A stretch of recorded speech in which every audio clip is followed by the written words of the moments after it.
मैं एक दुष्ट पुरुष सहायक पात्र के शरीर में आ गया था। मैंने दूसरी मुख्य महिला पात्र को एक गली में घेर भी लिया था और उसे जबरदस्ती चूमने की तैयारी कर रहा था। इस भविष्य की बड़ी हस्ती को देखकर, जो एक बार सफल होने के बाद मुझे अपनी एक उंगली से कुचल सकती थी, मेरे पैर तुरंत कांपने लगे। क्या अभी भी अपनी जान बचाने के लिए उसका सहारा लेने का समय बचा है? कल रात सोने से ठीक पहले मैंने यूं ही एक उपन्यास के पन्ने पलटे थे। जब मैं उठा तो दुनिया पूरी तरह बदल चुकी थी। मैं दूसरे शरीर में आ गया था, ट्रांसमिग्रेटेड। मैं किताब के उस दुष्ट पुरुष सहायक पात्र के शरीर में आ गया था जिससे सब नफरत करते थे और जिसका नाम बिल्कुल मेरे नाम जैसा था, कैस्पियन। ठीक इसी समय मैं कुछ चमचों का नेतृत्व कर रहा था और किताब की दूसरी मुख्य महिला पात्र ऑरेलिया का रास्ता रोके खड़ा था। उसे दीवार के कोने में धकेल दिया गया था। नीले और सफेद स्कूल यूनिफॉर्म में उसकी पतली काया उभर कर दिख रही थी। उसके चिकने घने काले लंबे बाल उसके कंधों पर बिखरे हुए थे। उसके मुंह के बाएं कोने पर एक स्पष्ट चोट का निशान था जो उसकी पीली त्वचा पर बहुत चुभ रहा था। हालांकि उसकी नजरें शांत और जिद्दी थीं। मेरी ओर देखने वाली उसकी आंखें स्पष्ट और बर्फ जैसी ठंडी थीं। मेरे पैरों ने जवाब दे दिया। मुझे इसी जानलेवा खतरनाक पल में ही इस शरीर में क्यों आना था? इस उपन्यास की कहानी पूरी तरह से घिसी पिटी थी। ऑरेलिया ने कई सालों तक मुख्य पुरुष पात्र से गुप्त रूप से प्यार किया था। अपनी गरीबी और अपने दाहिने कान के बहरेपन के कारण उसने हमेशा अपनी भावनाओं को अपने दिल की गहराई में दफनाए रखा और चुपचाप उसकी रक्षा करना चुना। और मैं एक घमंडी, दबंग अमीरजादा था। मैं उसकी सुंदरता का दीवाना था और लगातार उसका पीछा करता था। मेरे सार्वजनिक इजहार को उसके द्वारा ठुकराए जाने के बाद मैं अपमान से आग बबूला हो गया और कुछ लोगों को लेकर उसे यहाँ घेरने आ गया था। यह सबसे खतरनाक हिस्सा भी नहीं था। सबसे खतरनाक हिस्सा यह था कि मूल कहानी में आज उसकी दादी का ब्लड प्रेशर अचानक बहुत बढ़ जाएगा, क्योंकि मैंने उसे घर जाने से रोक दिया था। उस बुजुर्ग महिला को समय पर अस्पताल नहीं ले जाया जा सका और उनका निधन हो गया। उस दिन के बाद से ऑरेलिया ने मेरी हड्डियों के गूदे तक से नफरत की। बाद में जब उसे पता चला कि मैं अभी भी मुख्य पुरुष पात्र को निशाना बना रहा हूं, तो उसने, जो तब तक भारी सफलता प्राप्त कर चुकी थी, बेरहमी से मेरे परिवार को दिवालिया कर दिया। उसने मुझे जेल भी भेज दिया। आज का दिन उसी शाश्वत विनाश का वो महत्वपूर्ण मोड़ था। इतने करीब उस नाजुक प्यारे चेहरे को देखते हुए बस थोड़ा और आगे, और मैं उसके होठों को छू सकता था। मूल कहानी में अपने दुखद भयानक अंत के बारे में सोचकर मैं कांप गया और एक कदम पीछे हट गया। अरे बॉस, क्या हुआ? आपने तो अभी तक उसे चूमा भी नहीं है। जबरदस्ती करने में कोई मजा नहीं है। एक दिन वो खुद मुझसे उसे चूमने की भीख मांगेगी, मैंने कहा। जैसे ही मेरे शब्द खत्म हुए, चारों ओर से एक जानबूझकर की गई जोरदार हंसी गूंज उठी। ऑरेलिया के भाव शांत और उदासीन थे, जैसे कि उसके सामने जो लोग और घटनाएं हो रही थीं उनसे उसका कोई लेना देना ही नहीं था। उसने अपना बैकपैक उठाया और सीधे आगे चलते हुए गली से बाहर निकल गई। चौराहे पर उसकी पतली परछाई को गायब होते देख मैं मुड़ा और मैं भी वहां से जाना चाहता था, लेकिन 2 कदम चलने के बाद उसकी दादी के बारे में सोचकर मेरा दिल बेचैन रहा। मेरे पैर के नीचे कुछ आ गया। मैंने नीचे देखा। यह ऑरेलिया के नाम का बिल्ला नेम टैग था। मैंने बिल्ला उठाया, जल्दबाजी में चमचों की टोली को वहां से विदा किया, अपने परिवार की कार में बैठा और ड्राइवर को तुरंत गाड़ी घुमाकर ऑरेलिया के घर की ओर चलने को कहा। मैं एक इंसान के रूप में अभी भी अपने जीवन को बहुत संजोता हूं। कृपया कुछ भी बुरा ना हो। कार पुरानी जर्जर इमारतों वाले इलाके के पास रुकी। कार से बाहर कूदते ही मैंने आगे ऑरेलिया की आकृति देखी। उसे शायद कुछ एहसास हुआ और उसने अपना सिर घुमाया। मुझे देखकर उसकी भौहें थोड़ी सिकुड़ गईं। तुम यहाँ क्यों आए हो? मैं अपने दिल में चिंतित था। उसकी दादी की स्थिति की पुष्टि करना चाहता था। एक पल के आवेग में शब्द सीधे मेरे मुंह से निकल पड़े। क्या यह साफ नहीं दिख रहा है? मैं तुम्हारा पीछा कर रहा हूं। ऑरेलिया चुपचाप मुझे देखती रही। नहीं कैस्पियन, एक गुंडे की तरह व्यवहार करने में भी थोड़ा बहुत लॉजिक होना चाहिए, है ना? मैं रुक गया। उसके चेहरे पर पूरा विरोध देखकर मुझे लगा कि थोड़ा नरम रवैया अपनाना ज्यादा सुरक्षित रहेगा। अपने दिल को पक्का करते हुए मैंने अपना मुंह खोला। चूंकि मैं यहां आ ही गया हूं, तो क्या तुम मुझे अपने घर में बैठने के लिए आमंत्रित नहीं करोगी? ऑरेलिया जाहिर है सहमत नहीं होती। वो बस अपनी ठंडी स्पष्ट आंखों से चुपचाप मुझे घूरती रही। अगर तुम नहीं चाहती तो रहने दो। क्या तुम्हें सच में लगता है कि मुझे इतनी परवाह है? मैं मुड़ा और कार में बैठ गया। जैसे ही कार धीरे धीरे चौराहे की ओर बढ़ी, मैंने रियर व्यू मिरर से देखा कि ऑरेलिया उस संकरी गली में जा चुकी थी। गिडियन, गाड़ी थोड़ी धीमी चलाओ। मैं चुपचाप मन ही मन समय की गणना कर रहा था। लगभग 10 मिनट बाद गली से घबराहट और शोरगुल की आवाज गूंजी। ऑरेलिया! लड़की ने सदमे में अपनी आंखें ऊपर की और देखने लगी। शुक्र है कि आप उन्हें बिल्कुल सही समय पर ले आए। अगर 20 मिनट की भी और देरी हो जाती तो मरीज की जान को गंभीर खतरा हो सकता था। डॉक्टर के शब्द सुनकर मेरी अटकी हुई सांसें अंततः वापस आ गईं। बहुत बढ़िया। मैं आखिरकार इस बाधा को सुरक्षित रूप से पार करने में सफल हो गया था। मैंने खुशी खुशी जाकर अस्पताल के बिल का भुगतान कर दिया। ये रकम, चाहे जो भी हो, ऑरेलिया के खिलाफ मेरे द्वारा पहले किए गए अपराधों के कम से कम एक हिस्से की भरपाई तो कर ही देगी, है ना? किताब का कैस्पियन एक ऐसा युवा था जिसे उसके माता पिता ने लाड़ प्यार से पूरी तरह बिगाड़ दिया था। भले ही वो हाई स्कूल का सीनियर छात्र था, उसके बैंक कार्ड में पॉकेट मनी की रकम चौंकाने वाली थी। मेरे मुकाबले जो एक अनाथालय में पला बढ़ा था, यह सचमुच जमीन आसमान का अंतर था। इसके अलावा यह मेरी अपनी जिंदगी का मामला था, इसलिए पैसे खर्च करने के मामले में मैं निश्चित रूप से कंजूसी नहीं करूंगा। जब मैं अस्पताल के कमरे के बाहर लौटा तो मैंने ऑरेलिया को अंदर से बाहर आते देखा। वो धीरे से दीवार के सहारे टिकी थी, उसका सिर थोड़ा झुका हुआ था। बाहर आसमान में अंधेरा हो चुका था। अस्पताल का गलियारा कीटाणुनाशक की गंध से भरा था। रोशनी उसकी पतली काया की रूपरेखा को उकेर रही थी। सच कहूं तो ऐसे चेहरे को देखकर कौन मंत्रमुग्ध नहीं होगा। कोई आश्चर्य नहीं कि किताब का कैस्पियन उसे पागलों की तरह पसंद करता था। ऑरेलिया ने शायद मेरी नजर महसूस की और देखने के लिए अपना सिर घुमाया। मैंने तुम्हारी दादी के अस्पताल का बिल भर दिया है, धन्यवाद। मैं जल्द से जल्द आपको पैसे लौटा दूंगी। ऑरेलिया का परिवार पूरी तरह से कंगाल था। वो खुद एक हाई स्कूल सीनियर थी जो जल्द ही कॉलेज प्रवेश परीक्षा देने वाली थी। वो इतने पैसे कहां से लाती? उसके ग्रेड इतने अच्छे थे कि उसे सबसे बेहतरीन विश्वविद्यालय में प्रवेश मिल सकता था। दुर्भाग्य से मूल कहानी में इन्हीं कुछ दिनों ने और इसी घटना ने उसे रोक दिया था। उसने अपनी परीक्षाओं में खराब प्रदर्शन किया और अपने सपनों के कॉलेज में जाने से चूक गई। मूल कहानी में इस सब का दोष मुझ पर आया था। अब कॉलेज प्रवेश परीक्षाओं में अभी भी 3 महीने बाकी थे। चाहे जो हो जाए, मुझे यह सुनिश्चित करना था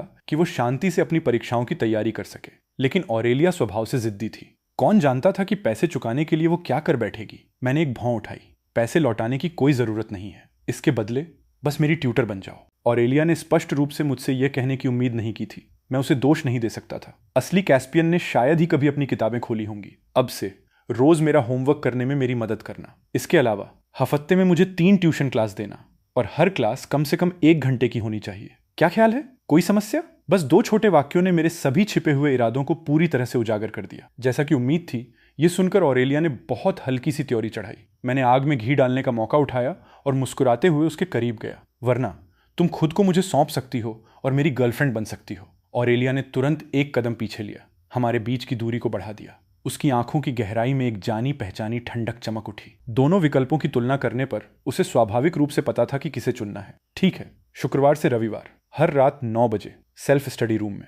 मैं पूरी तरह संतुष्ट था। हालांकि कक्षा में कदम रखते ही यह अच्छा मूड हवा में उड़ गया। तुम लोगों को नहीं पता, कल कैस्पियन ने ऑरेलिया से अपने प्यार का इजहार किया और उसे ठुकरा दिया गया। यह बहुत मजाकिया है। क्या वो आईना नहीं देखता? वो जैसा है, ऑरेलिया कभी उसमें दिलचस्पी कैसे ले सकती है? जैसे ही ये शब्द बोले गए, घेरा बनाकर बैठे कई लड़के ठहाका मारकर हंस पड़े। उनमें से एक की तेज नजरों ने मुझे देख लिया। उसका चेहरा बदल गया और उसने घबराहट में बगल में बात कर रहे लड़के की बाह में कोहनी मारी। हंसी अचानक रुक गई। कैस्पियन, तुम आ गए, एक लड़के ने अजीब सी खुशामद भरी मुस्कान के साथ कहा। मुझे यह कहना ही होगा, उसके घबराए हुए चेहरे को देखकर यह स्पष्ट था कि यहां मेरी कुख्यात प्रतिष्ठा सच में भयानक थी। यहां सिर्फ खड़ा होना ही लोगों को डराने के लिए काफी था। मैंने उन्हें नजरअंदाज किया, गलियारे से चला और सबसे आखिरी पंक्ति में अपनी सीट पर आ गया। मैंने आलस से अपना बैकपैक डेस्क पर फेंक दिया। एक भारी धप्प की आवाज के साथ कक्षा और भी शांत हो गई। एक लड़का कक्षा के दरवाजे पर खड़ा था। कैस्पियन, क्लास टीचर तुम्हें ढूंढ रही हैं। सत्यानाश, मैं ये कैसे भूल गया। मूल कहानी में ऑरेलिया को घेरने के बाद किसी ने शिक्षक से कैस्पियन की शिकायत कर दी थी। बाद में उसे मुख्य मंच पर ले जाकर सार्वजनिक रूप से माफी मांगने के लिए भी मजबूर किया गया था। भले ही मैं अतीत में कोई बहुत होशियार छात्र नहीं था, लेकिन कम से कम मैंने अपना सिर झुकाकर रखा था और कभी परेशानी खड़ी नहीं की थी। आने वाले तूफान के बारे में सोचकर मेरा चेहरा उतर गया। जैसे ही मैं दरवाजे की ओर चला, मैं सीधे ऑरेलिया से टकरा गया। उसके मुंह के कोने पर लगी चोट पर एक बैंडेज चिपका हुआ था। एक सरसरी नजर डालने के बाद मैं ऑफिस की ओर चला गया और अनजान बनते हुए उस लड़के से पूछा जिसने मुझे संदेश दिया था, टीचर को मुझसे क्या काम है? मुझे भी नहीं पता। वहां पहुंचने पर तुम्हें पता चल जाएगा। मेरे जाते ही कक्षा में फिर से फुसफुसाहट शुरू हो गई। मैंने पीछे मुड़कर देखा तो एक लंबा सीधे तनकर खड़ा लड़का ऑरेलिया के सामने खड़ा था। बस एक नजर में मैंने उसे पहचान लिया। वो वही लड़का था, वो मुख्य पुरुष पात्र था, लाइसेंडर। ऑरेलिया, तुम्हें चोट लगी है। ऑरेलिया के लिए लाइसेंडर उसकी नीरस जिंदगी में चमकने वाली रोशनी की एक किरण की तरह था। वो उसके लिए सब कुछ देने को तैयार थी, बदले में कुछ नहीं मांगती थी, केवल उसकी भलाई की कामना करती थी, बिल्कुल अभी की तरह। ऑरेलिया ने मेरी दिशा में एक नजर डाली, लेकिन जल्दी ही अपनी नजरें हटा ली और हल्का सा सिर हिला दिया। उसे इस हद तक परेशान किया गया था, फिर भी वो लाइसेंडर को यह बताने की हिम्मत नहीं जुटा पाई। अपनी स्थिति के बारे में सोचते हुए ऑफिस के अंदर 40 के आसपास की उम्र वाली क्लास टीचर के चेहरे पर सख्त भाव थे। कैस्पियन, क्या तुम जानते हो कि मैंने तुम्हें यहां क्यों बुलाया है? मैंने अपना सिर हिलाया। क्लास टीचर की भौहें तन गईं और उन्होंने अपनी आवाज ऊंची की। किसी ने शिकायत की है कि कल स्कूल के बाद तुम कुछ लोगों को लेकर ऑरेलिया को परेशान करने गए थे। ऐसा हुआ था या नहीं?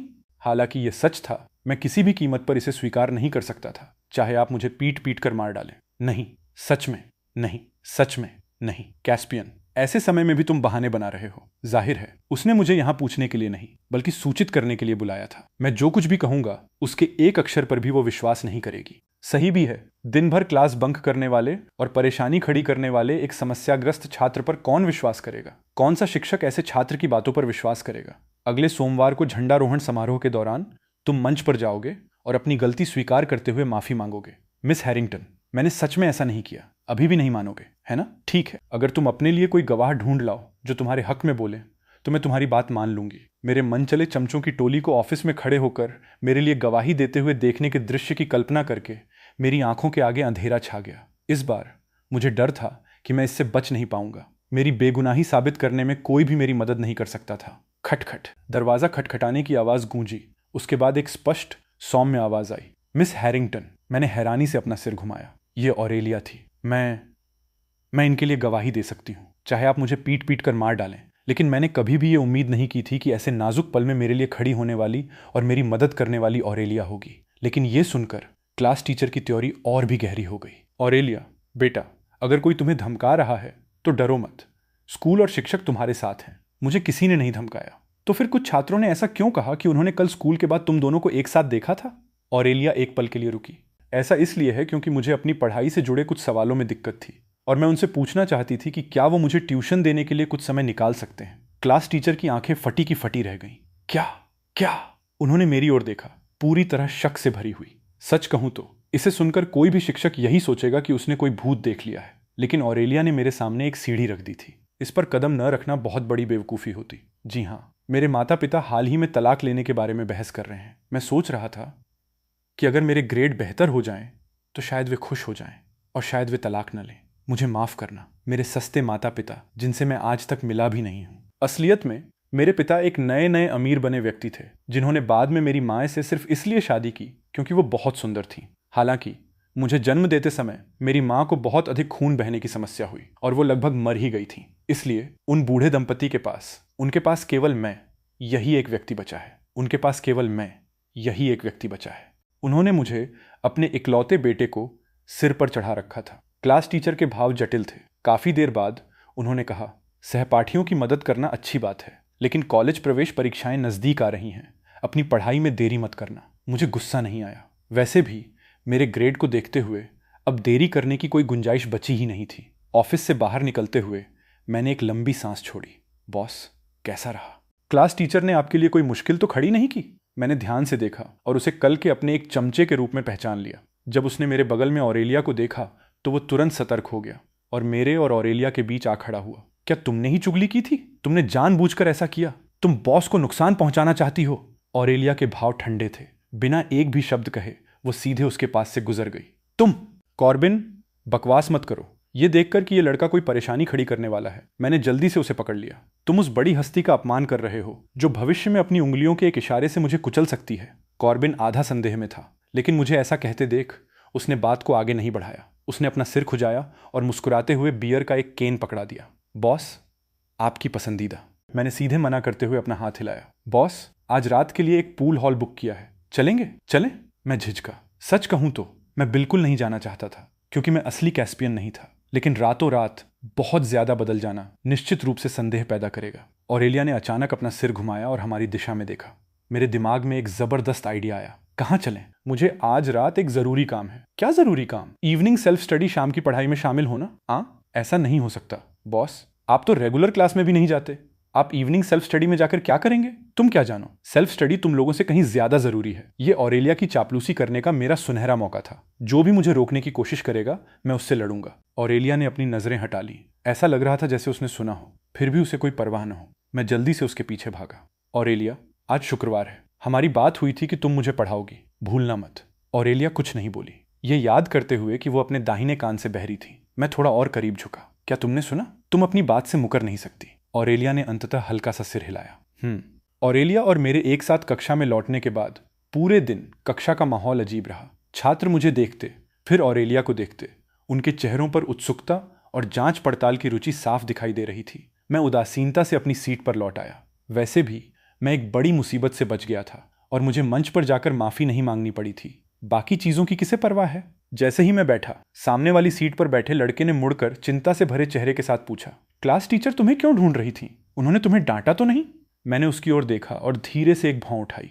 यह कैस्पियन का एकमात्र भाई सिलास था। एक तरह से चमचा शब्द उसके लिए ज्यादा सही था। सिलास एक गरीब परिवार से था, जहां 6 लोगों का परिवार एक छोटे से घर में ठुंसा हुआ था। इस माहौल ने उसके व्यक्तित्व को ऐसा बना दिया था जो असुरक्षित भी था और दूसरों को खुश करने में बहुत माहिर भी। हाई स्कूल में प्रवेश करते ही वो कैस्पियन के पीछे पीछे रहने लगा। उसका होमवर्क करने में मदद करता, झूठी छुट्टी की अर्जियां बनाता और शिक्षकों के सामने उसका बचाव करता। आप कह सकते हैं कि कैस्पियन अपने गुंडेपन में इतने मजे से इसलिए जी पा रहा था क्योंकि इसके पीछे काफी हद तक उसी का हाथ था। इसलिए कैस्पियन उस पर पूरी तरह भरोसा करता था। लेकिन हकीकत में सिलास के नजरिए से उसे लगता था कि कैस्पियन ने इन सालों में उसे लगातार दबाया है और उस पर धौंस जमाई है। आक्रोश के बीज उसके दिल में बहुत पहले ही बोए जा चुके थे, जिसके कारण अंततः उसने धोखा देने का रास्ता चुना। बाद में जब कैस्पियन को ऑरेलिया के लोगों द्वारा ले जाया गया तो सिलास ने जानबूझकर कैस्पियन के माता पिता को यह खबर लीक कर दी, जिसके कारण मदद के लिए जाते समय उनकी कार दुर्घटनाग्रस्त हो गई। मैंने नकली चिंता से भरे इस चेहरे को चुपचाप देखा। तुम्हें कैसे पता कि टीचर मुझे डांटने वाली थी? नहीं, मैं तो बस यूं ही पूछ रहा था, क्योंकि कल जो हुआ था जब तुमने ऑरेलिया को घेरा था। हाँ, बहुत से लोगों को इसके बारे में पता है, उन्हें बिल्कुल पता है, और वो तुम ही थे जो खुद जाकर चुगली कराए, है ना? मैं अपनी कुर्सी की पीठ से टिक कर बैठ गया, अपना बैकपैक खोला और किताबें बाहर निकालने लगा। तो क्या हुआ अगर उन्हें पता है? मैंने पहले ही सरेआम इजहार किया था और इतने सारे लोगों के सामने मैंने उसे लगभग जबरदस्ती चूम ही लिया था। लोगों का न जानना मुश्किल होगा। सिलास ने शायद मेरी ठंडक को महसूस कर लिया और समझदारी दिखाते हुए फिर से इसका जिक्र नहीं किया। ओह हाँ, मैं कल तुम्हारा वर्कशीट तुम्हारे लिए करने के लिए वापस लेना भूल गया था। मैं अभी उसे तुम्हारे लिए कर दूंगा। वे आज दोपहर क्लास में इसे हल करवाने वाले हैं। मुझे मानना पड़ा, वो सचमुच चतुर था। हालांकि वो कैस्पियन के लिए काम करता था, लेकिन वो कभी भी किसी को गली में घेरने जैसी हरकतों में शामिल नहीं होता था। उसके पास हमेशा कोई ना कोई बहाना होता था। कल भी ऐसा ही था। कैस्पियन को अपनी मौत तक यह एहसास नहीं हुआ कि उसका यह अच्छा भाई असल में ऑरेलिया को भी पसंद करता था। कैस्पियन को ऑरेलिया के साथ वैसा व्यवहार करते देख वो अपने दिल का गुस्सा जाहिर भी नहीं कर सकता था। मैंने अपनी कलाई मोड़ी, उसके हाथ से बचा, पलटा और गलियारे के ठीक पार ऑरेलिया की डेस्क पर वर्कशीट फेंक दी। मैंने अभी तक ये वर्कशीट नहीं की है। वे आज दोपहर क्लास में इसे हल करवाने वाले हैं। पूरी कक्षा तुरंत पूरी तरह से शांत हो गई। ऑरेलिया ने भी अपना सिर घुमाया और मुझे चुपचाप देखा। मैंने उसकी ओर अपनी ठुड्डी उठाई। वे आज दोपहर क्लास में इसे हल करवाने वाले हैं। ऑरेलिया ने मेरी वर्कशीट अपनी भौतिकी की किताब के ऊपर रखी और लिखना शुरू कर दिया। इतनी कठिनाई की एक वर्कशीट उसके लिए पानी पीने जितनी आसान थी। मुझे तो ऐसा भी लगा जैसे उसने इस बारे में बमुश्किल ही सोचा हो। बस सवाल पर एक नजर डाली और उसके पास जवाब था। कैस्पियन, तुम उसे अपना होमवर्क कैसे करने दे सकते हो? क्या तुमने अभी अभी नहीं पूछा था कि क्लास टीचर मुझे क्यों ढूंढ रही थी? बेशक ये इसलिए था क्योंकि मैं उसे देखकर मुस्कुराया। जानबूझकर चुभते हुए लहजे में बोला, पप्पी लव बचपन का प्यार। ऑरेलिया की भौहें हल्की सी सिकुड़ गईं, जिसमें चेतावनी की एक झलक थी। यह जानकर कि मैंने मजाक को थोड़ा ज्यादा ही खींच दिया है, मैं समय रहते रुक गया और उसे देखकर मुस्कुराया।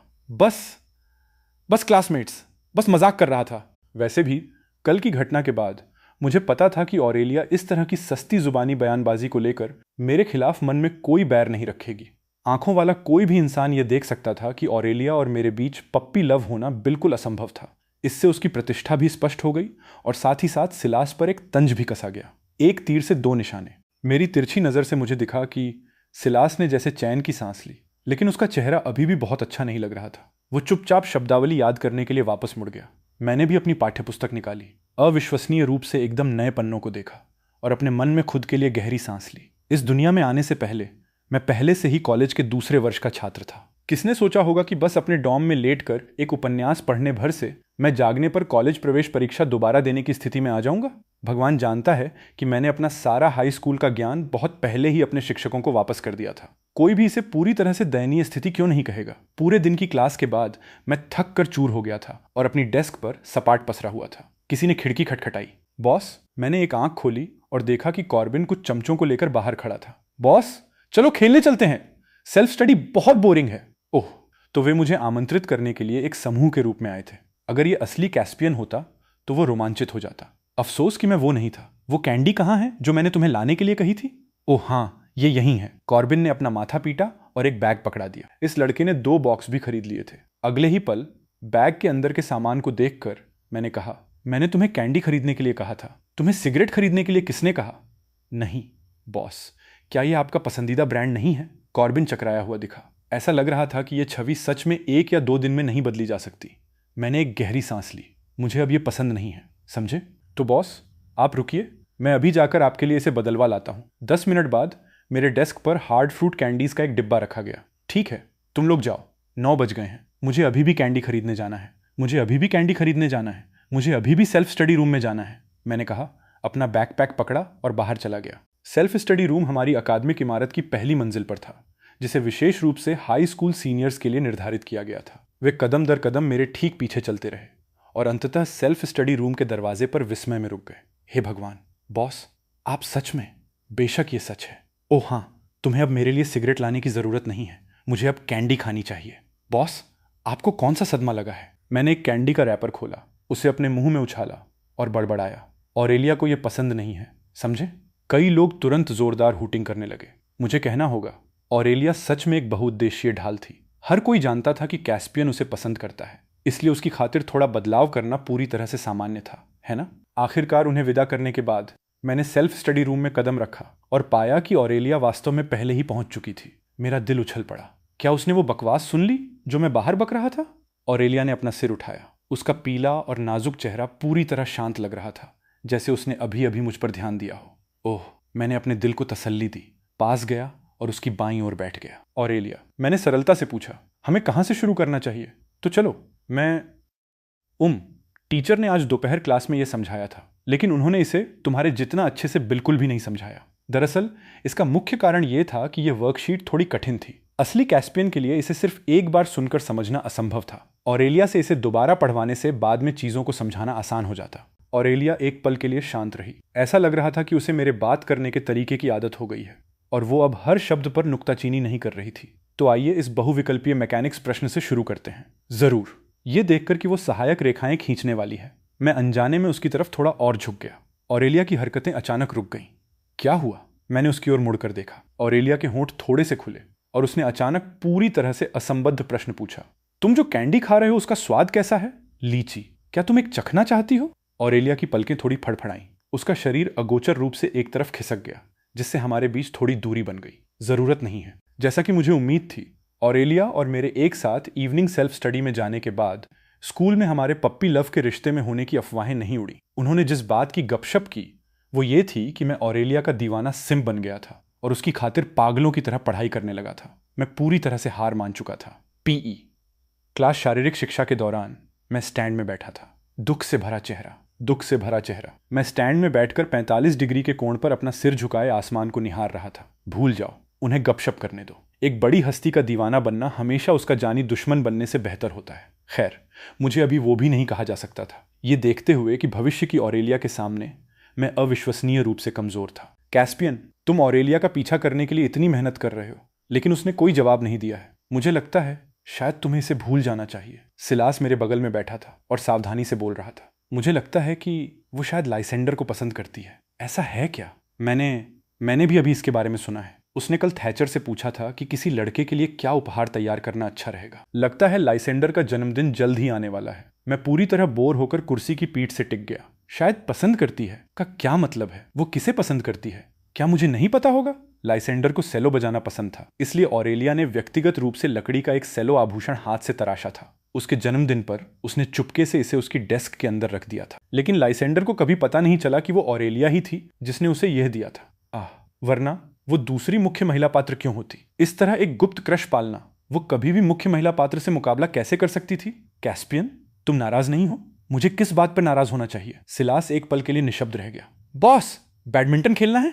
कॉर्बिन पीछे से एक रैकेट लिए हुए प्रकट हुआ, जिससे मैं चौंक गया। क्या तुम अपनी मौत बुला रहे हो? मुझे बस कोई खेलने वाला नहीं मिला। बॉस, मुझ पर एक एहसान कर दीजिए। मुझे ये पता था ये उन दुर्लभ चीजों में से एक थी जिसे कैस्पियन की ताकत माना जा सकता था, और उन बहुत कम क्षेत्रों में से एक था जहां मैं उसके साथ तालमेल बिठा पा रहा था। अगर तुम बैडमिंटन खेलना चाहते हो तो तुम्हारे साथ खेलने के इच्छुक बहुत से लोग हैं। बॉस, आपका दिमाग हाल ही में पूरी तरह से ऑरेलिया पर अटका हुआ है। क्या आप बस हमें इस तरह नजरअंदाज करने वाले हैं? मैंने रैकेट ले लिया। चूंकि मुझ में यह बदलाव रातों रात बहुत तेजी से आया था, इसलिए ये निश्चित रूप से संदेह पैदा करेगा। भले ही मैं ऑरेलिया को एक बहाने के रूप में इस्तेमाल कर सकता था, लेकिन मैं इतना भी अचानक नहीं बदल सकता था। कभी कभी नाटक करना अभी भी जरूरी था। वो कहावत क्या थी? जिस झूठ में सच मिला हो उसे पकड़ना सबसे मुश्किल होता है। स्पोर्ट्स फील्ड के बगल वाली खुली जगह पर पहुंचकर मैंने बैडमिंटन रैकेट का परीक्षण किया और इत्तेफाक से एक जानी पहचानी आकृति पर मेरी नजर पड़ी। ऑरेलिया। वो दौड़ रही थी। शायद मेरी नजर महसूस करके उसने भी अपना सिर थोड़ा घुमाया और मेरी दिशा में एक नजर डाली। अरे ऑरेलिया! उसने कोई जवाब नहीं दिया। उसकी नजर एक पल के लिए मेरे बैडमिंटन रैकेट पर रुकी और फिर जल्दी से हट गई। मुझे लगा था कि इतना समय एक साथ बिताने के बाद मैं और वो बड़ी हस्ती, भले ही करीब न हो, लेकिन कम से कम हमारे बीच थोड़ी बहुत तो बातचीत थी ही। वो अचानक लोगों को नजरअंदाज क्यों कर रही थी? कैस्पियन, तुम्हारे हाथ में जो शटलकॉक है वो बहुत पुरानी है। मैं एक नई लाया हूं। देखो ये काम करती है या नहीं। मैंने नई शटलकॉक ली जो उसने मुझे दी थी। जब तक मैंने ऊपर देखा, ऑरेलिया दौड़कर आगे निकल चुकी थी। उस युवा लड़की की पीठ पतली और कमजोर थी, फिर भी ये एक जिद्दी लचीलापन बिखेर रही थी। मैं थोड़ा हैरान था। ऑरेलिया बहुत कम बोलने वाली, बेहद एकांत प्रिय इंसान थी। आमतौर पर जब वो बहुत अधिक दबाव में या खराब मूड में होती थी तभी वो इस तरह लगातार दौड़ती थी। ऐसे समय में उसे किसने दुखी किया? तभी बगल के बास्केटबॉल कोर्ट से जय जयकार की आवाज गूंजी। कोई चिल्लाता हुआ लग रहा था। मैंने भी उस तरफ देखा और धुंधले रूप से एक लड़की को 3 स्टेप लेअप करते देखा। उसकी हरकतें बहुत सहज थीं, जो चीखने की लहरें पैदा कर रही थीं। यह मुख्य महिला पात्र थी और लाइसेंडर की आधिकारिक जोड़ीदार मेव पढ़ाई में बिल्कुल फिसड्डी, बस मेरी तरह दिन काट रही थी। और उसके इतने बॉयफ्रेंड रह चुके थे कि कई टेबल भर जाएं। यह सच है, मुख्य पुरुष पात्र लाइसेंडर एक आदर्श, प्यारा, कोमल लड़का था। फिर भी उसे ऐसी ही एक लड़की से प्यार हो गया था। निष्पक्ष रूप से कहूं तो मेव सच में खूबसूरत थी। ऑरेलिया की ठंडी दूरी के विपरीत, जो हमेशा लोगों को अलगाव की भावना देती थी, उसके पास थोड़ी जंगली सुंदरता थी। इसमें कोई आश्चर्य नहीं कि उसे हमेशा इतना पसंद किया जाता था। लाइसेंडर के साथ जुड़ने के बाद से मेव बहुत बदल गई, लेकिन उनके पारिवारिक परिवेश और मानसिकता में अंतर के कारण दोनों अंततः शादी करने से पहले सालों तक ब्रेकअप करते रहे और फिर साथ आते रहे। मैंने अपना सिर घुमाया और जैसा कि उम्मीद थी, दर्शकों की भीड़ के पीछे खड़े लाइसेंडर की आकृति को देखा। वो पास नहीं आया, वो बस भीड़ के पार से खड़ा होकर देख रहा था। कोई भी मूर्ख उसके चेहरे पर लिखे स्पष्ट स्नेह को देख सकता था। कॉर्बिन के साथ थोड़ी देर बैडमिंटन खेलने के बाद मैं आराम करने के लिए रुका, लेकिन मेरी आंखों के कोने से मैंने देखा कि ऑरेलिया अभी भी दौड़ रही थी। हवा चली। नीले और सफेद स्कूल यूनिफॉर्म ने युवा लड़की की पतली कमर की रूपरेखा को उकेर दिया। सच में, क्या इस लड़की के पास अनंत स्टैमिना है? लेकिन यह केवल यह साबित करता था कि वो अभी बहुत खराब मूड में होगी। ये बात समझ में आती थी। बास्केटबॉल कोर्ट हमारे ठीक बगल में था। उसने निश्चित रूप से ध्यान दिया होगा कि लाइसेंडर पूरे समय मेव को देख रहा था। जिस लड़के को वो छुपकर प्यार करती थी, उसे किसी दूसरी लड़की के लिए तरसते देखकर भला कौन अच्छे मूड में हो सकता है? ऑरेलिया। मैं बस उसके पास भाग कर गया। क्या तुम दुखी हो? नहीं, मुझे तुम पर विश्वास नहीं है। मैं पूरी तरह से बता सकता हूं। आखिर मैंने हाल ही में इस बड़ी हस्ती के साथ काफी समय बिताया था। मेरे पास निश्चित रूप से अवलोकन कौशल का यह स्तर था। तुम दुखी क्यों हो? मुझे बताओ, मैं इसे सुलझाने में तुम्हारी मदद करूंगा। ऑरेलिया ने अचानक अपनी आंखें उठाईं और मुझे देखा। सुलझाओगे? तुम्हारा इससे कोई लेना देना नहीं है। मुझे नहीं पता कि यह मेरा भ्रम था या क्या, लेकिन ऑरेलिया का लहजा आज हमेशा से कुछ डिग्री ज्यादा ठंडा लग रहा था। मेरा दिल कस गया। ऐसा लग रहा था कि यह बड़ी हस्ती सामान्य स्तर से कहीं ज्यादा परेशान थी। अगर वो लाइसेंडर को इस तरह देखकर ही इतना दुखी हो रही थी, तो बाद में उसका क्या होगा, जब वो और मुख्य महिला पात्र खुशी खुशी साथ उड़ रहे होंगे? बार बार सोचने के बाद मैं खुद को रोक नहीं पाया। लाइसेंडर को पसंद करना बंद कर दो। तुम दोनों के बीच ये असंभव है। क्या? मेरा मतलब है ये बस। मैंने खांसा, लेकिन इससे पहले कि मैं अपनी बात पूरी कर पाता, मुझे अचानक अपने सिर के पिछले हिस्से पर ठंडी हवा का एक झोंका महसूस हुआ। ऑरेलिया के भाव बदल गए। उसने मेरी कलाई पकड़ी और मुझे जोर से दूर धकेल दिया। मेरी आंखों के आगे अंधेरा छा गया और फिर मैंने एक दबी हुई धप्प की आवाज सुनी।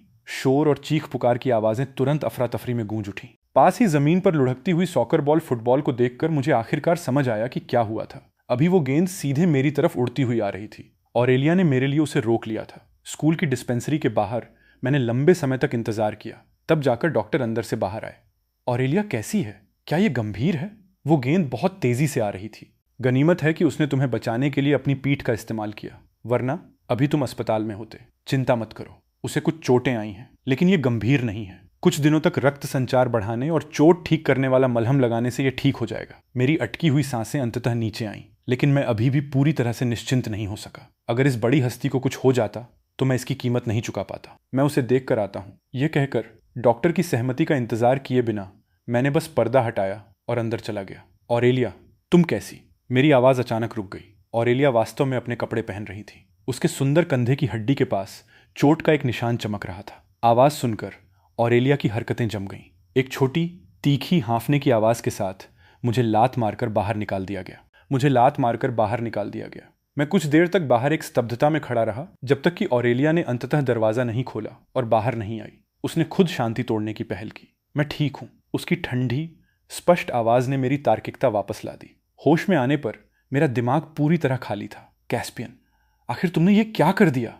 ये अच्छी बात है। मैं बस पूछने आया था। तुम ठीक हो, इसलिए मुझे राहत मिली। मुझे नहीं पता क्यों, लेकिन अपराध बोध की एक भारी भावना ने तुरंत मुझे घेर लिया। आज के लिए धन्यवाद, जरूरत नहीं है। एक पल के लिए मेरी सच में उसकी आंखों में देखने की हिम्मत नहीं हुई। मैंने छुपकर उसकी ओर देखा। सतह पर वह ठीक लग रही थी, लेकिन पहले मैंने स्पष्ट रूप से उसकी पीठ पर चोट देखी थी और हवा में औषधीय मलहम की हल्की कड़वी गंध थी। किसी कारण से मुझे अचानक याद आया कि जब उसने मुझे पहले दूर धकेला था तो एक युवा लड़की की अनूठी मीठी सुगंध मेरी नाक के सिरे पर रह गई थी। एक वायुरोधी जाल की तरह इसने मुझे पूरी तरह से लपेट लिया था। ऑरेलिया, सच कहूं तो तुम्हें ऐसा करने की जरूरत नहीं थी। क्या करने की? तुम्हारी दादी के अस्पताल का बिल भरना मेरे लिए सच में कोई बड़ी बात नहीं थी।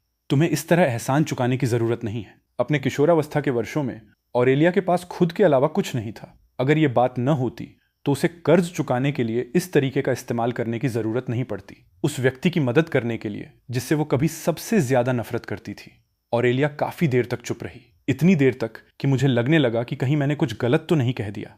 तभी वो अंततः फिर बोली। उसकी आवाज ठंडी और दूर की लग रही थी। तुम ज्यादा सोच रहे हो। मुझे पता है मैं क्या कर रही हूं। मुझे किसी के निर्देश की जरूरत नहीं है। मेरे दिल में थोड़ी घबराहट महसूस हुई और एक अकथनीय घुटन भी। मुझे नहीं पता था कि यह उसके शब्दों की वजह से था या उसके लहजे की वजह से। इतने समय तक एक साथ इवनिंग सेल्फ स्टडी में जाने के बाद उसे इस लहजे में मुझसे बात किए हुए काफी समय हो गया था। मैं कैसे भूल गया? ये बड़ी हस्ती कोई ऐसी वैसी इंसान नहीं थी जिससे मैं पंगा लेने की सोच भी सकूं। उसकी चोट को ठीक होने के लिए आराम की जरूरत के बारे में चिंता करते हुए और ये देखते हुए कि कॉलेज प्रवेश परीक्षा में केवल 1 महीना बाकी था, मैंने अपने दांत पीसे। तो फिर अच्छी तरह आराम करो। तुम्हें इस अंतिम समय के लिए इवनिंग सेल्फ स्टडी में जाने की जरूरत नहीं है। समझ गई? हो ही नहीं सकता। बॉस, वो आपके लिए इतनी दूर तक गई और आप कह रहे हैं कि आप दोनों डेटिंग नहीं कर रहे हैं? कॉर्बिन पूरी तरह से हैरान लग रहा था। उसके बगल में खड़े अन्य चमचे भी बात में शामिल होने लगे। बिल्कुल, हमने भी इसके बारे में सुना है। उसने ठीक उसी पल आपको दूर धकेल दिया। वो गेंद उसे बहुत जोर से लगी थी। बॉस इतने हैंडसम हैं और उसके साथ इतने अच्छे से पेश आते हैं कि कोई सोच भी नहीं सकता। कौन इसका विरोध कर पाएगा? बॉस, वो निश्चित रूप से आपको पसंद करती है। तुम लोग इतने गपशप करने वाले क्यों हो? तुम्हारे पास कहने के लिए इतना कुछ है। तुम लोग जाकर मुख्य मंच पर भाषण क्यों नहीं देते? आखिरकार वे बहुत छोटे थे। वे उस बड़ी हस्ती को नहीं समझते थे। ऑरेलिया जैसे लोग एहसानमंद होना सबसे ज्यादा नापसंद करते हैं। मैंने पहले उसकी इतनी बड़ी मदद की थी। भले ही उसने इसे जोर से नहीं कहा, लेकिन उसे यह निश्चित रूप से अपने दिल में स्पष्ट रूप से याद था। इसके अलावा दूसरों को भले ही पता ना हो कि वह लाइसेंडर को पसंद करती है, लेकिन क्या मुझे नहीं पता होगा? लेकिन बॉस, इस बार मॉक एग्जाम में आपका स्कोर फिर से काफी सुधर गया है। अगर ऐसा ही चलता रहा तो आप कॉलेज प्रवेश परीक्षा के लिए तैयार हैं। बेशक। ऑरेलिया को छोड़कर ऐसा क्या है जो तुम्हारा बॉस चाहता है और वो उसे सफलतापूर्वक नहीं मिला है? बेशक। इन शब्दों में थोड़ा बहुत डींग हाँकना भी शामिल था। इतनी तेजी से सुधार कर पाना मुख्य रूप से ऑरेलिया की बदौलत ही संभव था। वो समस्याओं को अच्छी तरह से समझाती थी और उसमें बहुत धैर्य था। कभी कभी मैं एक ही सवाल कई बार पूछता था और वो कभी चिढ़ती नहीं थी। इसके अलावा कॉर्बिन जैसे लड़कों के लिए 400 अंक लाना ही बहुत बड़ी बात थी। 500 अंक तो आसानी से टॉप छात्रों की श्रेणी में आते थे। घर लौटने पर मुझे अपने माता पिता से और भी अधिक उत्साहपूर्ण प्रशंसा मिली। अच्छा, मुझे पता था कि हमारा कैस्पियन ये कर सकता है। देखो, हाल ही में इसमें कितना सुधार हुआ है। कैस्पियन, तुम खुद पर बहुत ज्यादा दबाव मत डालना, समझे? अगर तुम थक कर चूर हो गए तो मॉम और डैड को ही दुख होगा। ये कोई बड़ी बात नहीं है। सच कहूं तो मुझे हाल ही में एहसास हुआ कि पढ़ाई करना इतना भी मुश्किल नहीं है। कैस्पियन जो कुछ भी चाहता है बस एक बार कह दे। डैड निश्चित रूप से उसे पूरा करने की पूरी कोशिश करेंगे। एक प्यारा स्पष्ट चेहरा मेरे दिमाग में कौंध गया। मैं सीधा होकर बैठ गया। कॉलेज प्रवेश परीक्षाएं आ रही हैं। मैं आखिरी समय की तैयारी के लिए एक प्राइवेट ट्यूटर ढूंढना चाहता हूं। मुझे यह मानना पड़ेगा, मेरे पिता बहुत ही कुशल थे। अगले ही दिन उन्होंने मेरे ट्यूटर के रूप में शहर के एक प्रसिद्ध गोल्ड मेडल शिक्षक को काम पर रख लिया और उसी दिन से मैं फिर कभी सेल्फ स्टडी रूम में नहीं गया। मैं अभी तक वापस नहीं गया हूं। भले ही हम अभी भी एक ही कक्षा में थे और हर दिन एक दूसरे को देखते थे, लेकिन ऑरेलिया और मेरे बीच की दूरी अनजाने में ही बढ़ती गई। सिलास ने एक बार यूं ही इस बारे में पूछा, और मैंने बिना सोचे ही जवाब दे दिया। कॉलेज प्रवेश परीक्षाएं आ रही हैं, हर सेकंड कीमती है। ऑरेलिया टॉप यूनिवर्सिटी में जाने लायक है। अगर मेरी वजह से उसे देरी हुई तो मैं इसकी कीमत नहीं चुका पाऊंगा। जैसे ही मेरे शब्द खत्म हुए, ऑरेलिया पीछे से चलकर आई और मेरे पास से गुजर गई। मैंने अपराध बोध के साथ उसकी ओर देखा। उसका साइड प्रोफाइल शांत था, ऐसा लग रहा था कि उसे बिल्कुल परवाह नहीं है। मैंने थोड़ी राहत की सांस ली, अपने दिल की गहराइयों से उमड़ रही एक अजीब सी भावना को दबाया और एक और वर्कशीट निकाली। अपना सिर नीचे झुकाकर लिखने लगा। 1 महीने का समय पलक झपकते ही गुजर गया। कॉलेज प्रवेश परीक्षा समाप्त होने के दिन कक्षा में किसी ने जश्न मनाने के लिए एक डिनर का सुझाव दिया। मेरे आश्चर्य के लिए थैचर वास्तव में मेरे पास आया और मुझे आमंत्रित किया। कैस्पियन, आज रात एक पार्टी के लिए सब लोग इकट्ठा हो रहे हैं, क्या तुम जा रहे हो? मैं थोड़ा हैरान था। मेरी हिचकिचाहट को देखकर थैचर मुस्कुराया और आगे बोला, ग्रेजुएशन के बाद हर कोई अपने अपने रास्ते चला जाएगा। हर किसी को इस तरह फिर से एक साथ लाना आसान नहीं होगा। हर कोई जा रहा है, बस हम पर एक एहसान कर दो। चूंकि उसने ऐसा कहा तो मैं कैसे मना कर सकता था। ठीक है। काफी सारे लोग गए थे। प्राइवेट डाइनिंग रूम में बहुत रौनक थी। मैं एक चाय का कप पकड़े जूस पी रहा था, लेकिन मेरे दिमाग में कुछ और ही चल रहा था। आज रात ऑरेलिया वास्तव में लाइसेंडर से अपनी भावनाओं का इजहार करने की योजना बना रही थी। उस युवा लड़की के दिल में गहराई से दबा हुआ गुप्त क्रश धीरे धीरे खमीर बन गया था, जब तक कि इसे अंततः छिपाया नहीं जा सका। और इसलिए अपनी जवानी को विदाई देने वाली इस रात को उसने अपनी हिम्मत जुटाई। लेकिन दुर्भाग्य से मेव भी आज के दिन लाइसेंडर को ढूंढते हुए आ गई। नतीजतन ऑरेलिया का इजहार अंततः कभी नहीं बोला जा सका। अब इसे देखते हुए सब कुछ मूल कहानी के अनुसार ही सामने आ रहा था। फर्क सिर्फ इतना था कि मैं भी इस सभा में मौजूद था। मूल किताब से यह एकमात्र अंतर था। मुझे आश्चर्य हुआ कि क्या इससे कोई प्रभाव पड़ेगा। जब डिनर लगभग खत्म होने वाला था तो किसी ने एक गेम खेलने का सुझाव दिया। भीड़ भी कोशिश करने के लिए उत्सुक थी और अपनी सहमति व्यक्त की। अप्रत्याशित रूप से सबसे पहले जिसे चुना गया वो ऑरेलिया ही थी। जिस क्षण ये सवाल पूछा गया, सभी ने हूटिंग करना शुरू कर दिया। स्कूल में कई लोग थे जो ऑरेलिया को पसंद करते थे, लेकिन किसी को कभी नहीं पता चला कि ऑरेलिया किसे पसंद करती है। मैंने अनजाने में ही अपने सामने बैठी ऑरेलिया की ओर देखा। अप्रत्याशित रूप से मेरी नजरें उसकी नजरों से मिल गईं। मैंने तुरंत अपनी नजरें हटा ली और अपने फोन को देखने का नाटक किया। फिर मैंने ऑरेलिया की आवाज सुनी। प्राइवेट रूम एक पल के लिए शांत हो गया। उसके बाद लगभग उबल पड़ा। मेरा दिल जोर से धड़क उठा। ऑरेलिया ने हाँ कहा था। उसने सच में हाँ कहा था। लेकिन क्या किताब में यह नहीं कहा गया था कि उसने लाइसेंडर से कभी इजहार नहीं किया? अभी उसने बस यूं ही इसे स्वीकार कर लिया था। यह कहने के बावजूद ऑरेलिया के बारे में गपशप खोदने का यह एक दुर्लभ अवसर था और हर कोई स्वाभाविक रूप से इस अवसर को हाथ से जाने नहीं देता। इसलिए इसके बाद लगभग हर कोई बोतल को फिर से ऑरेलिया की ओर घुमाने के लिए समर्पित था। कैस्पियन, तुम्हारी बारी। कई बार असफल होने के बाद बोतल घुमाने का काम मुझ पर आ गया। मैं थोड़ा अनमना सा था। मैंने बोतल को दबाकर बस यूं ही घुमा दिया। हालांकि मुझे ये उम्मीद नहीं थी कि कुछ राउंड घूमने के बाद ये धीरे धीरे ऑरेलिया की दिशा में इशारा करते हुए रुक जाएगी। पूरा प्राइवेट रूम पूरी तरह से शांत हो गया। हो ही नहीं सकता। कौन नहीं जानता था कि कैस्पियन ऑरेलिया को पसंद करता है? कुछ ही क्षण पहले सभी ने सहमति व्यक्त की थी कि कोई भी बोतल को ऑरेलिया की ओर घुमाए, वे पिछले प्रश्न को ही जारी रखेंगे और पूछते रहेंगे। मुझे उम्मीद नहीं थी कि चुना गया व्यक्ति वास्तव में मैं हूंगा। मुझे कैसे पूछना चाहिए? मुझे कैसे पूछना चाहिए? कैस्पियन, ये सिर्फ एक गेम है, तुम जो चाहो पूछ लो, किसी ने कहा। बहुत बहुत धन्यवाद। एक बार जब उसने ऐसा कह दिया, अगर मैंने नहीं पूछा तो मैं डरपोक लगूंगा, लेकिन अगर मैंने पूछा तो क्या मैं खुद को अपमानित नहीं करूंगा? मेरे दिल में 10 लाख अल्पाका दौड़ पड़े, लेकिन सतह पर मैं बहुत शांत रहा।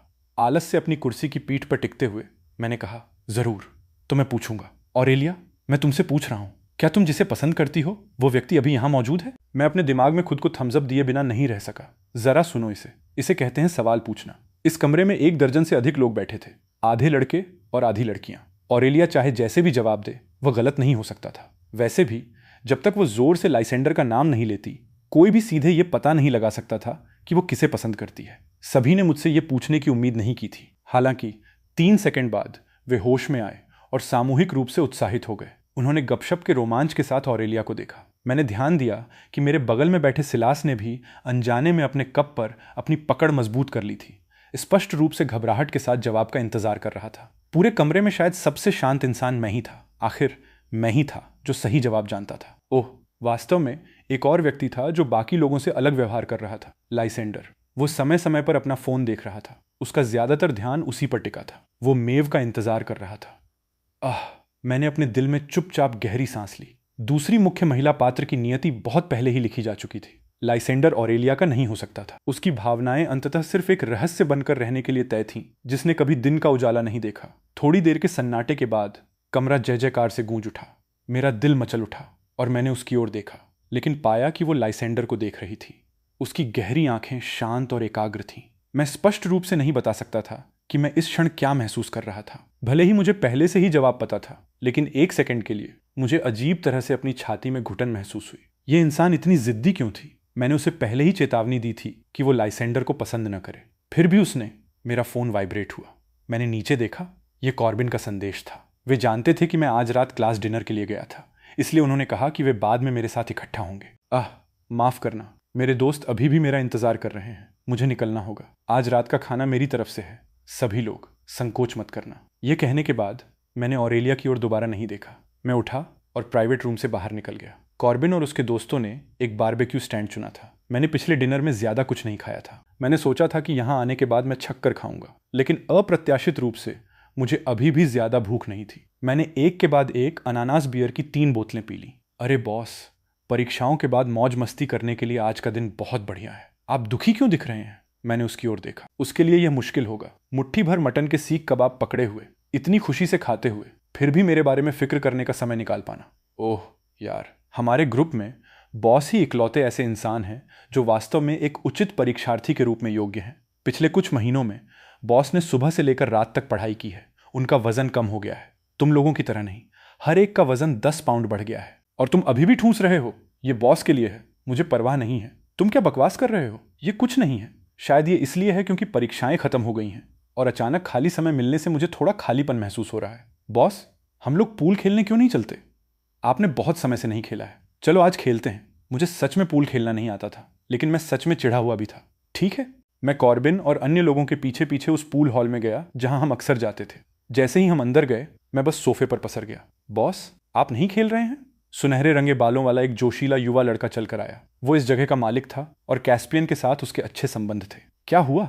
दिल टूट गया क्या? मैंने अपनी आंखें घुमाई। तुम्हारा दिल टूट गया। तुम्हारे पूरे परिवार का दिल टूट गया। ये वास्तव में सच है। आपको सिखाने के लिए मुझसे उपस्थिति शुल्क लिया जाता है, पता है ना? एक टूटे दिल वाला आदमी सच में भयानक होता है, जिसमें इंसानियत बिल्कुल नहीं होती। वो जोशीला युवा लड़का बड़बड़ाता और गालियां देता हुआ चला गया। कॉर्बिन और बाकी लोगों ने भी मुझे मजबूर नहीं किया। उन्होंने एक गेम सेट किया और खुद ही खेलना शुरू कर दिया। मैं सोफे पर सिकुड़ कर बैठा रहा, पूरी तरह से ऊब कर उन्हें देखता रहा। इस समय तक ऑरेलिया का डिनर खत्म हो गया होगा, है ना? मैं बस यही सोच रहा था कि अचानक मेरा फोन स्क्रीन जल उठा। ये एक अज्ञात नंबर था। मुझे ये थोड़ा अजीब लगा, लेकिन फिर भी मैंने फोन उठा लिया। हेलो? दूसरी तरफ बहुत सन्नाटा था। तुम किस बात पर चिल्ला रहे हो? कुछ लोगों ने अपनी आवाज धीमी की। अभी भी हंस और मजाक कर रहे थे। कॉर्बिन को एक और शॉट लेने के लिए उकसा रहे थे। मैं कुछ कदम कोने की ओर चला गया और मुझे लाइन के दूसरी तरफ से एक ठंडी स्पष्ट आवाज सुनाई दी। कैस्पियन, तुम कुछ भूल गए हो। मैं जम गया। ऑरेलिया, ये वास्तव में उसका नंबर था। उसने वास्तव में अपनी पहल पर मुझे फोन किया था। रुको, मैं कुछ भूल गया हूं। चारों ओर देखने पर मुझे आखिरकार एहसास हुआ। सत्यानाश, मेरा बटुआ कहाँ है? माफ करना, मैंने अभी ध्यान दिया। क्या मेरा बटुआ तुम्हारे पास है?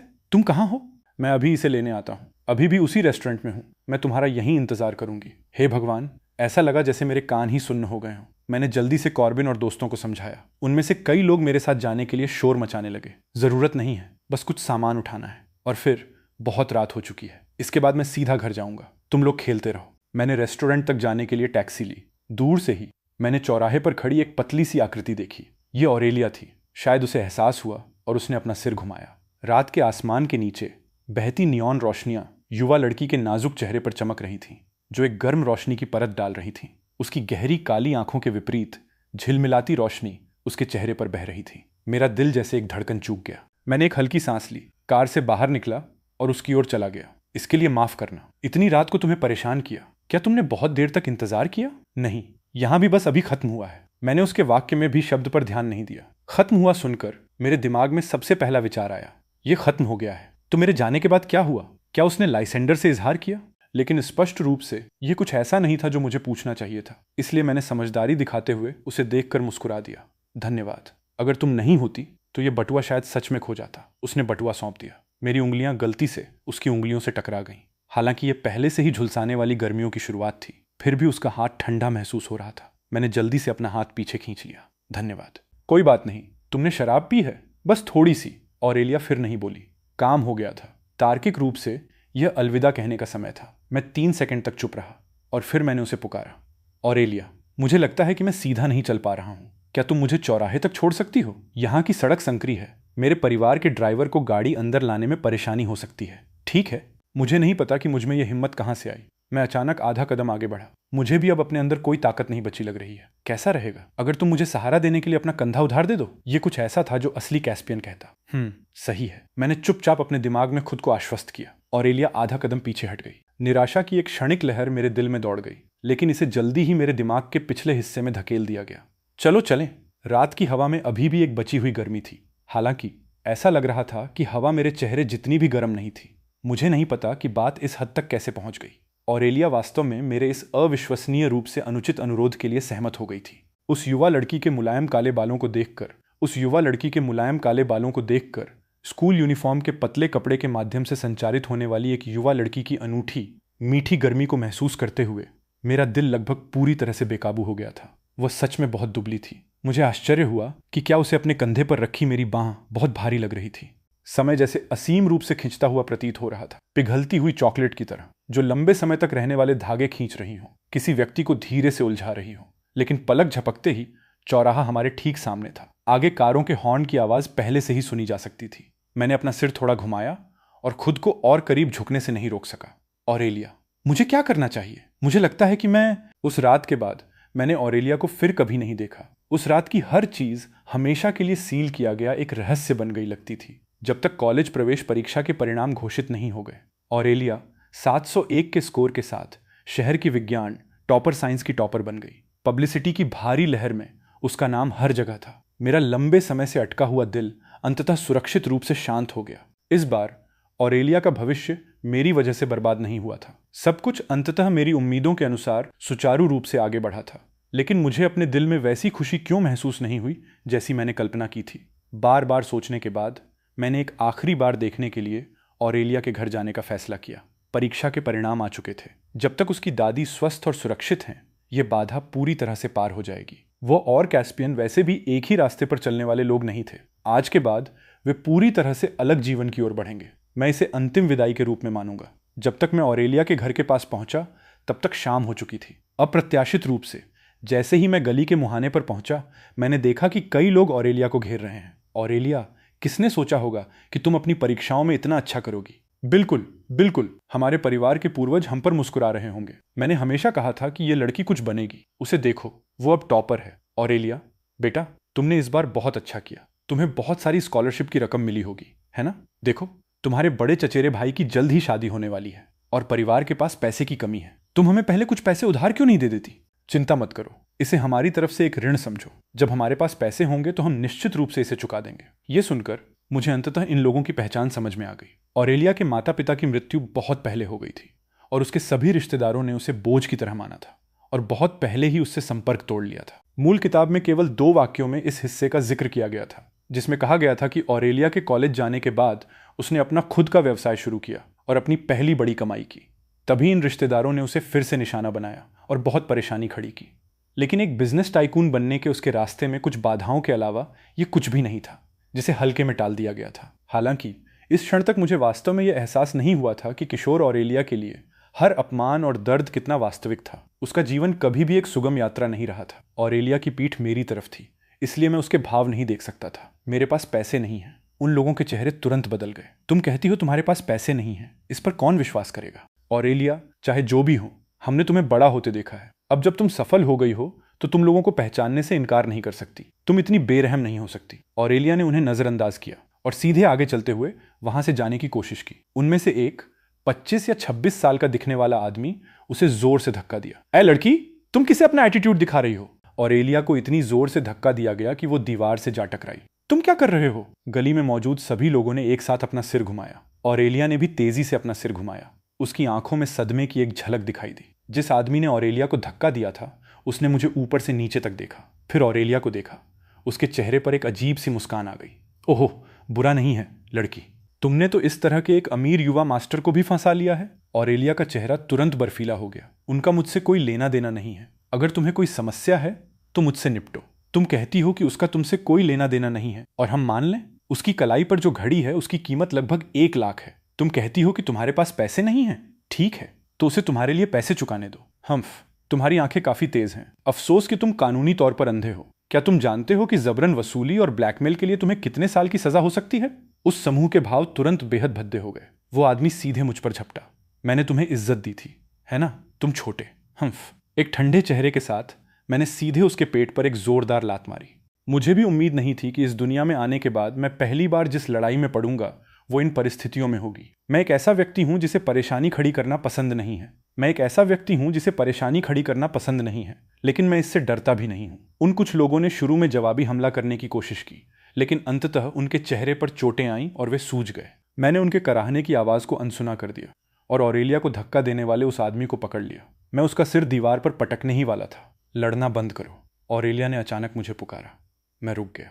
तभी बाहर से अफरा तफरी भरे कदमों की आवाज आई। कॉर्बिन चमचों के एक समूह को लेकर अंदर आ गया। बॉस, इन कचरे के टुकड़ों ने आपको कैसे नाराज कर दिया? पहले जब मैंने गली के मुहाने पर कुछ गड़बड़ देखी थी तो मैंने कॉर्बिन को फोन किया था और उन्हें लोगों को लेकर आने को कहा था। ऑरेलिया ने अचानक मेरी आस्तीन पकड़ ली। वो डरी हुई लग रही थी कि मैं उन्हें मारना जारी रखूंगा। मैंने अपनी भावनाओं को शांत किया। इन सज्जनों की अच्छी तरह से देखभाल करो, वो वाक्य पीछे छोड़ते हुए और कॉर्बिन और टोली के गपशप और जिज्ञासु नजरों को नजरअंदाज करते हुए मैंने सीधे ऑरेलिया को खींचा और वहां से निकल गया। काफी दूर चलने के बाद मुझे अंततः एहसास हुआ कि वह वास्तव में इस पूरे समय चुपचाप मेरे पीछे पीछे आ रही थी। मेरे सीने के अंदर कुछ उबल रहा था। मैं मुड़ा, अंततः खुद को रोक नहीं पाया। क्या तुम जानती हो कि तुम कॉलेज जाने वाली हो? इसी क्षण मुझे एहसास हुआ कि मेरी आवाज वास्तव में थोड़ी कांप रही थी, जिसमें गुस्सा और वो डर था जिसकी मैंने खुद भी उम्मीद नहीं की थी। वो ऐसा व्यवहार कैसे कर सकती थी? उसने आखिरकार परीक्षाओं को पार कर लिया था। आखिरकार जीवन में एक नए चरण का स्वागत किया था। अगर उन लोगों ने सच में आज उस थोड़े से पैसे के लिए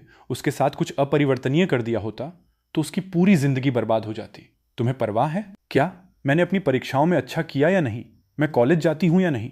तुम्हें परवाह है? मैं एक पल के लिए निशब्द रह गया। बेशक मुझे परवाह है। आखिरकार तुम शहर की साइंस की टॉपर हो, हम सहपाठी हैं, इसलिए मैं भी तुम्हारी महिमा में आनंदित होता हूं। भविष्य में मुझे तुमसे ही उम्मीदें हैं। झूठे क्या? ऑरेलिया ने अपनी जेब से कुछ निकाला और मेरे हाथ में रख दिया। यह एक बैंक कार्ड था। मेरी दादी के अस्पताल के बिल का भुगतान करने के लिए तुमने जो पैसे दिए थे वे सब इसमें हैं। मैंने कहा था कि मैं जल्द से जल्द तुम्हें वापस कर दूंगी। मैं अपनी बात की पक्की हूं। मुझे लगा जैसे मेरी छाती गीली रुई के एक बड़े टुकड़े से ब्लॉक हो गई हो। उसने कहा था कि उसके पास पैसे नहीं है, जिसका मतलब है कि उसने जो स्कॉलरशिप का पैसा कमाया था वो सब मुझे वापस करने में जा रहा था। जैसा कि उम्मीद थी, वो कभी किसी पर कोई एहसान नहीं रखती थी। हर कर्ज का हिसाब स्पष्ट था। वो जाने के लिए मुड़ी। मैं गुस्से से हंस पड़ा। ऑरेलिया, तुम अच्छी तरह जानती हो कि यह रकम मेरे लिए कुछ भी नहीं है। सिर्फ इस थोड़े से पैसे के लिए, सिर्फ मेरे साथ एक स्पष्ट रेखा खींचने के लिए तुम उन्हें खुद को परेशान करने दोगी, अपने खुद के भविष्य को छोड़ दोगी? मैं ऐसी हूं तुम्हारी वजह से। मेरा दिमाग तुरंत पूरी तरह से खाली हो गया। क्या मुझे परवाह नहीं है कि वे मेरे साथ कैसा व्यवहार करते हैं, लेकिन तुम अलग हो। चारों ओर पूरी तरह से सन्नाटा था। इतना सन्नाटा कि मैं अपनी धीरे धीरे तेज होती धड़कन को सुन सकता था। वो पैसे तुम्हारे लिए कुछ भी नहीं हो सकते, लेकिन वे मेरे लिए बहुत महत्वपूर्ण हैं। मैं तुम्हारे अलावा किसी का भी पैसा उधार रख सकती हूँ। सच कहूँ तो इन सालों में वे एक से अधिक बार परेशानी खड़ी करने आए हैं। मैंने वो सब सहा, लेकिन इस बार बात अलग थी। ऐसा लग रहा था जैसे कोई चीज जिसे लगातार छिपाया जा रहा था वो अचानक सामने आ गई हो। ऑरेलिया, मैंने अनजाने में अपनी मुट्ठियां कस लीं। यह कहने का तुम्हारा क्या मतलब है? ऑरेलिया चुपचाप मुझे देखती रही, एक भी शब्द नहीं कहा। उसकी नजरों के नीचे मुझे थोड़ा दोषी महसूस हुआ। मेरा चेहरा और भी गर्म होता हुआ लग रहा था। अगर तुम स्पष्ट रूप से नहीं समझाओगी तो आज यहां से जाने की सोचना भी मत। मुझे लगा था कि मैंने काफी स्पष्ट रूप से बात की है। मुझे नहीं पता कि मुझ में यह हिम्मत कहां से आई, लेकिन मैंने सख्त होने का नाटक किया। बेशक यह स्पष्ट नहीं है, मुझे एक भी शब्द समझ नहीं आया। अगर तुम स्पष्ट रूप से नहीं समझाओगी। मैंने सड़क की ओर देखा, जो आवाजों और यातायात से गुलजार थी। फिर भी केवल यह छोटा सा कोना दूर और शांत था। ऑरेलिया ने मुझे देखा। मैं उससे एक सिर लंबा था, लेकिन इस समय सख्त होने का नाटक करने से मुझे अजीब तरह से आत्मविश्वास की कमी महसूस हो रही थी। जैसे ही मैं आंतरिक रूप से द्वंद्व में था, वह अंततः बोली, मैं तुम्हें पसंद करती हूं। इस क्षण सभी आवाजें गायब होती हुई प्रतीत हुई। केवल उसकी कोमल धीमी आवाज और गर्म उलझी हुई सांसें मेरी सभी इंद्रियों पर हावी हो गईं। क्या तुम्हें इस बार समझ में आया? जब मैं होश में आया तो मैं उसकी बदलती नजरों के गहरे कुंड में गिर गया। शाम की बची हुई हवा मेरे चेहरे को छूकर गुजरी, जो एक कोलाहलपूर्ण गर्मी ला रही थी। ऑरेलिया, तुमने खुद ऐसा कहा था। मैंने उसके चेहरे को अपने हाथों में थामा। मेरे दिल की धड़कन की तेज आवाज के बीच मैंने अपना सिर नीचे किया और उसे चूम लिया। बगल से कुछ शोर होता हुआ प्रतीत हो रहा था। जैसे ही मैं अपना सिर घुमाने वाला था, ऑरेलिया मेरे कंधों से लिपट गई, अपना सिर उठाया और मुझे फिर से चूमा। गर्म सांसें उलझ गईं और हमारी सांसें धीरे धीरे भारी हो गईं। वो अभी कौन था? वो वही लोग हैं जिन्हें तुमने बुलाया था। तो इसका मतलब ये नहीं है कि उन्होंने सब कुछ देख लिया। कोई बात नहीं, वे पहले ही जा चुके हैं। रुको रुको, क्या तुम्हारा ध्यान यहाँ थोड़ा भटक नहीं रहा है? रुको, एक सबसे महत्वपूर्ण सवाल है जो मैंने नहीं पूछा है। ऑरेलिया, तुम अब लाइसेंडर को पसंद नहीं करती हो? ऑरेलिया रुकी। ऐसा लगा जैसे वो हंसना चाहती हो। तुम्हें आखिर ये पूरा विश्वास क्यों था कि मैं उसे पसंद करती हूँ? मैंने बस अंदाजा लगाया था। सही है, परीक्षा के बाद वाले उस डिनर की रात तुम लगातार देख रहे थे। वो इसलिए क्योंकि तुम लगातार उसे देख रही थी। मैं मूल रूप से तुम्हें उस दिन बताना चाहती थी, लेकिन ऐसा लग रहा था कि तुम्हें बाकी लोगों के साथ मजा आ रहा है। इसलिए मैंने सोचा, जब तुमने पहले मुझसे कहा था कि तुम मुझे पसंद करते हो, तो क्या तुम मुझसे झूठ बोल रहे थे? ये ऐसा क्यों लग रहा है जैसे ये पूरी तरह से मेरी गलती है? लेकिन मैंने उस दिन तुमसे इजहार किया था। सख्ती से कहूं तो नुकसान तो यहां मैंने उठाया है क्या? मैंने उसके चेहरे को अपने हाथों में थामा और उसके बाएं कान के पास झुका। मैंने कहा, मैं तुम्हें पसंद करता हूं ऑरेलिया। अगर दाहिने कान का इस्तेमाल किसी छिपे हुए क्रश के रहस्यों को संजोने के लिए किया जाता है, तो बाएं कान का इस्तेमाल सुनने और इजहार करने के लिए किया जाता है। मैं तुमसे प्यार करता हूं। ऑरेलिया के साथ अपने 5वें साल में हमने शादी कर ली। ये लड़की सच में अविश्वसनीय है। सुंदर, होशियार, कैस्पियन से कहीं बेहतर। मैंने भी राहत में सिर हिलाया। हाँ, अब आप दोनों बड़ों को दिवालिया होने की चिंता नहीं करनी पड़ेगी। मॉम की आंखें भी लाल हो गईं। मॉम को लगता था कि हमारा कैस्पियन बस लड़की की अच्छी शक्ल सूरत के पीछे है। मैंने कभी उम्मीद नहीं की थी कि ये लड़की इतनी उत्कृष्ट होगी। हमें सच में खजाना मिल गया, लॉटरी लग गई। आप दोनों बड़ों को इतने उच्च मूल्यांकन के लिए धन्यवाद। शादी में कॉर्बिन और दोस्तों ने खुशी से झूमते हुए शराब पी। यहां तक कि लाइसेंडर और मेव भी आए थे। उनकी शादी अगले साल के लिए तय थी। ऑरेलिया उस दिन बहुत अच्छे मूड में थी और उसने काफी रेड वाइन पी ली थी। जब मैं उसे वापस कमरे में ले गया तो मैंने देखा कि बेड साइड कैबिनेट पर लकड़ी की एक नई नक्काशी मूर्ति रखी थी। ये लकड़ी से तराशे गए नवविवाहित जोड़ों की एक मूर्ति थी। ऑरेलिया, तुमने मुझे बहुत मोटा तराशा है। जब मैं उसे वापस कमरे में ले गया तो ऑरेलिया ने मुझे पीछे से गले लगा लिया। ऐसा है क्या? उसे देखो जो तुमने कॉलेज प्रवेश परीक्षा खत्म होने वाले दिन चुपके से मेरे बैग में डाल दिया था। मैं तब भी बहुत पतली और सुंदर थी। लकड़ी की वो नक्काशी छोटी और उत्कृष्ट थी, हथेली के आकार की केवल आधी। इसमें एक किशोर लड़के को कार में बैठा हुआ खिड़की से अपना सिर बाहर निकाले हुए दिखाया गया था। हवा उसके काले बालों को उड़ा रही थी और उसकी मुस्कान चमकदार थी। ये ऑरेलिया और मेरे आधिकारिक तौर पर एक साथ आने वाले दिन ही मुझे पता चला कि उसका इजहार वास्तव में मेरे इजहार से पहले का था। लेकिन वो बटुआ मैंने घर लौटने के बाद उसे बस यूं ही दराज में फेंक दिया था और अंदर छिपे रहस्य को कभी नहीं खोज पाया था। किशोर ऑरेलिया, वह कदम जिसे उठाने के लिए ऑरेलिया ने अपनी सारी हिम्मत जुटाई थी, वह लगभग हमेशा के लिए पीछे हट गया था। मैंने उसे थोड़ा और करीब खींच लिया। ऑरेलिया, अगर मैं उस दिन तुम्हें ढूंढने के लिए वापस नहीं मुड़ता तो क्या हमारा अंत आज के अंत से अलग होता? नहीं। ऑरेलिया ने मुझे चूमा। मेरी कहानी का अंत हमेशा तुम ही रहोगी। हमेशा मेरे साथ रहने के लिए धन्यवाद।